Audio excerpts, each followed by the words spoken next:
Non mais Macron là, sur le deuxième mandat, je n'ai jamais vu ça. Je pense que sinon il a dû se dire, parce qu'il est intelligent.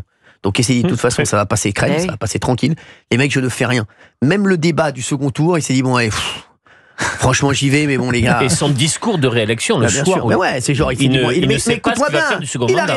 Il avait réservé un restaurant à 22h30, frère. Écoute-moi bien. Tu crois quoi, frère? Il avait réservé mes frères. Il avait réservé sur ma vie. Il était chez Nini à 22h30 en train de manger des briques à l'œuf. Je reconnais.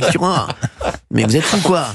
Dis-moi, à 22h30 il devait partir. Je l'ai lu, il est fou quoi? Mais il a rien fait, non, il a rien fait. Alors le deuxième mandat, c'est incroyable. Non, mais surtout il y a eu la dissolution qui a été une catastrophe. Oui, mais pourquoi il y a eu dissolution? Pourquoi il y a eu dissolution aussi?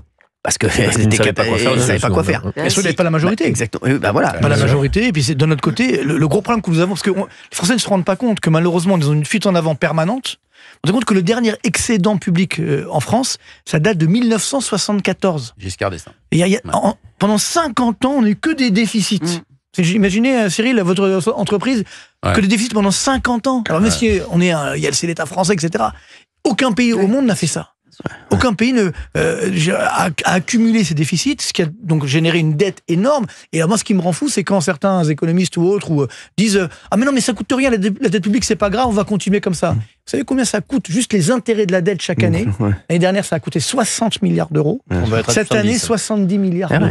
C'est-à-dire que ça, c'est de l'argent complètement foutu en l'air. C'est-à-dire que c'est de l'argent qui ne va pas dans les hôpitaux, etc. Et au total, ça va nous coûter sur 15 ans à peu près 1000 milliards d'euros. Vous vous rendez compte? Les États-Unis ont le même problème et ils pensent apporter une solution par les tarifs douaniers. Non, alors les États-Unis c'est différent parce que effectivement il y a de grandes différences. Il y a 10 fois plus de dette publique. Non, je vais faire simple. C'est que non, déjà par rapport au PIB, il n'y a pas 10 fois plus. Économies dans sa vie, c'est de l'économie celui-là. Non mais c'est régalé. Il a acheté 2 fois un truc du Sopin en promo. Il nous prend